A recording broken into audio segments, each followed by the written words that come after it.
Repentance confirmed. Conclusion. It was terrible, but he was scarcely aware of it, and with a sort of severe modesty let slip, "After me comes someone who will be still more terrible than I." He was terrible, but on top of that, he was curt, and with his amazing narrow-mindedness he combined an intransigence that bordered almost on idiocy. No one could accuse him of aggressive enterprise, as they did, for instance, Wartbearden, or of impulses of insane fury, something that Shagmug, Blackguardov, and many others were given to. Passion was crossed off from the number of elements that made up his nature and was replaced by a steadfastness that worked with the regularity of a most precise mechanism. He did not gesticulate, did not raise his voice, did not grind his teeth, did not guffaw, did not stamp his feet, did not dissolve in authoritatively sarcastic laughter. It seemed he did not even suspect the need for administrative manifestations of that sort. In a perfectly soundless voice, he expressed his demands and confirmed the necessity of fulfilling them by his glaring gaze, which expressed a sort of ineffable shamelessness. One on whom his gaze was fixed could not bear it. A certain quite special feeling was born in him, in which primacy belonged to not so much to the instinct of self-preservation as to a fear for human nature in general. All possible anticipations of mysterious and insuperable dangers drowned in this vague fear. One began to think of the sky falling, of the earth opening under one's feet, of a tornado rushing from somewhere and swallowing up everything all at once. It was a gaze bright as steel, totally devoid of thought, and therefore inaccessible to any nuances or hesitations. A naked resolution, nothing more.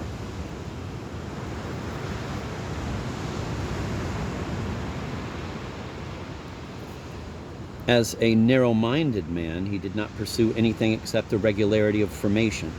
Straight lines, absence of variety, simplicity reduced to bareness, these were the ideals he knew and strove for.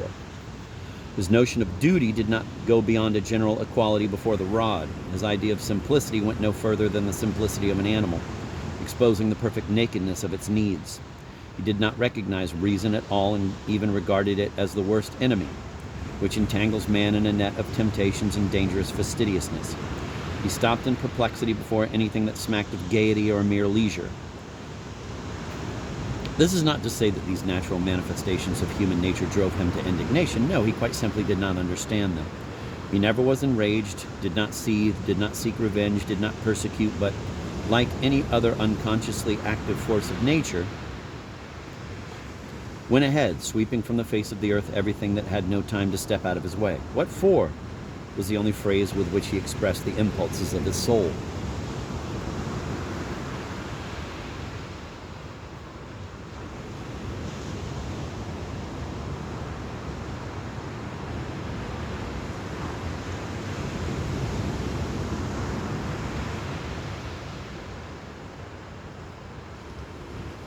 Step aside in time, that was all that was needed. The space within the horizon of this idiot was very narrow. Outside that space you could wave your arms, talk loudly, breathe, even cast off all restraint. He noticed nothing. Within that space you could only march. If the Foolsburgers had understood this in good time, they would simply have had to step aside and wait. But they were slow to figure it out. And initially, like all authority-loving people, they purposely kept trying to catch his eye. Hence the countless number of freewheeling tortures that spread over the existence of the townsfolk like a net. Hence, too, the far-from-merited name of Satan, which popular rumor conferred upon Sullen Grumble. When the Foolsburgers were asked what occasioned such an unusual epithet, they did not say anything sensible by way of explanation, but only trembled. They silently pointed at their houses, stretched out in a straight line, at the broken-down palings in front of them, at the same uniform coats in which all the inhabitants to a man were dressed, and their trembling lips whispered, "Satan." The chronicler himself, generally quite well disposed toward mares, is unable to conceal a vague sense of fear when he begins to describe the actions of Sullen Grumble. There was at the time, so begins his story, in one of the town churches a painting depicting the sufferings of sinners in the presence of the enemy of the human race. Satan is portrayed in hell, standing on the upper step of the throne, his hand imperiously stretched forward and his dull gaze directed into space. Neither the figure nor even the face of the enemy of mankind shows any particular desire for torture. All you see is a deliberate abolition of nature.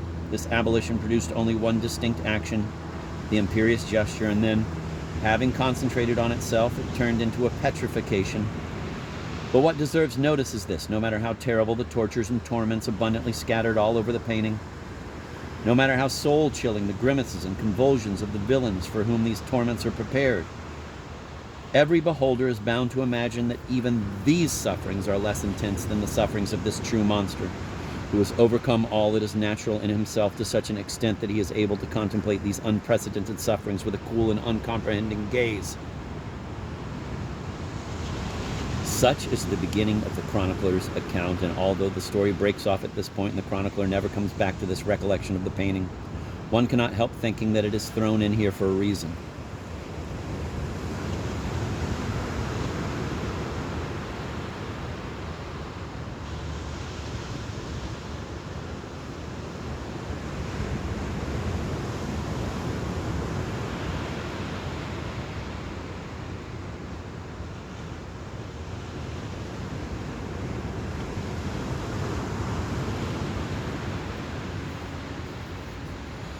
A portrait of Sullen Grumble is preserved in the town archive to this day. He is a man of medium height with a wooden face, apparently never lit up by a smile.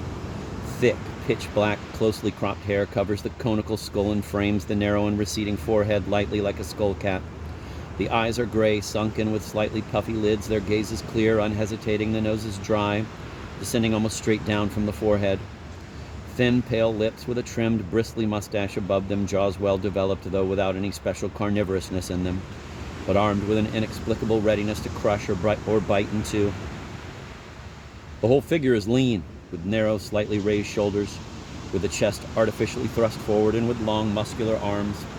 He is dressed in a fully buttoned frock coat of military cut, and in his right hand he holds Wart Bearden's Regulations of Relentless Flogging. But evidently he is not reading it, as if astonished that there could be people on Earth who regard this relentlessness as needing to be furnished with some sort of regulations. Around him, a landscape depicting a desert, in the middle of which stands a jailhouse. Above, instead of the sky, hovers a gray army trench coat.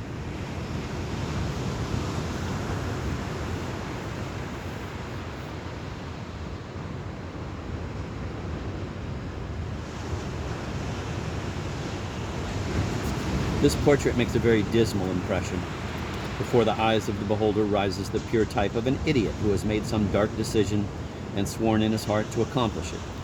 Idiots in general are very dangerous, not even because they are necessarily wicked. Wickedness and goodness in an idiot are totally different qualities.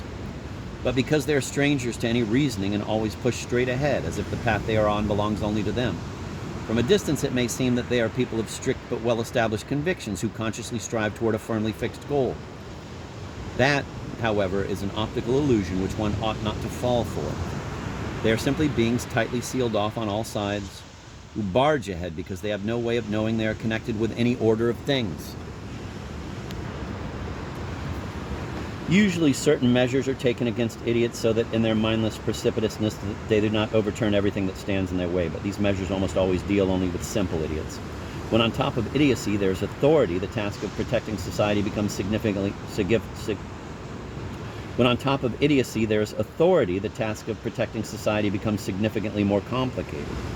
In this case, the threatening danger is increased by the sum total of the exposure for the sake of which, in certain historical moments, one seems to give one's life. Where a simple idiot smashes his head or throws himself onto the stake, the authoritative idiot breaks all possible stakes and commits his, so to speak, unconscious evil-doings quite unhindered. He does not draw any lesson even from the very fruitlessness or obvious harmfulness of these evil-doings. He does not care about any results because these results have no effect on him. He is too frozen for anything to affect him, but on something else with which he has no organic connection. If the whole world turned into a desert owing to his idiotic activity, even this result would not frighten the idiot. Who knows, maybe it is precisely the desert that in his eyes represents the ideal setting for the common life of mankind?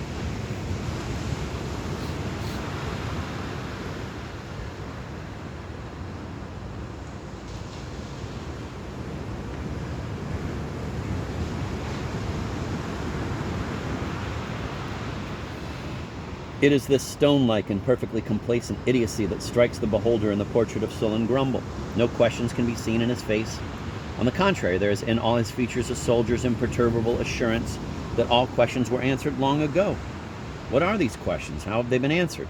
This riddle is so tormenting that one risks thinking of all possible questions and answers without hitting on those that are to the point. Maybe it is the answered question about universal destruction, or maybe only that all men should have their chests thrust out in a wheel-like fashion. Nothing is known. All we know is that this unknown question will be brought into action at all costs. And since a preternatural link between the known and the unknown causes a still greater confusion, there can be only one consequence of such a situation: general panic fear. Sullen Grumble's very way of life was such as to increase the terror evoked by his appearance. He slept on the bare ground, and only when it was freezing cold allowed himself to hide in the fireman's hayloft. He lay his head on a stone instead of a pillow. He got up at dawn, put on his uniform, and then began to beat the drum. He smoked cheap tobacco, which made such a stench that even the policemen blushed when its smell reached them. He ate horseflesh and readily chewed up ox sinews. To complete the picture, he marched 3 hours a day in the courtyard of the mayor's house alone, without any comrades, giving commands to himself and subjecting himself to disciplinary penalties and even to flogging. Flogging himself, adds the chronicler, not in pretense, like his predecessor Melancholy, but according to the precise meaning of the regulations. He did have a family, but during his term as mayor, no one saw either his wife or his children. Rumor had it that they were languishing somewhere in the basement of the mayor's house, and that he personally gave them bread and water once a day through an iron grate. And, in fact, when his administrative disappearance took place, some naked and completely wild creatures were found in the basement, who were biting, shrieking, clawing each other, and snapping at people around them. They were let out to the fresh air and given hot cabbage soup. Seeing the steam, they first snorted and showed superstitious fear, but then became more tame and fell on the food with such beastly greed that they immediately overate and gave up the ghost.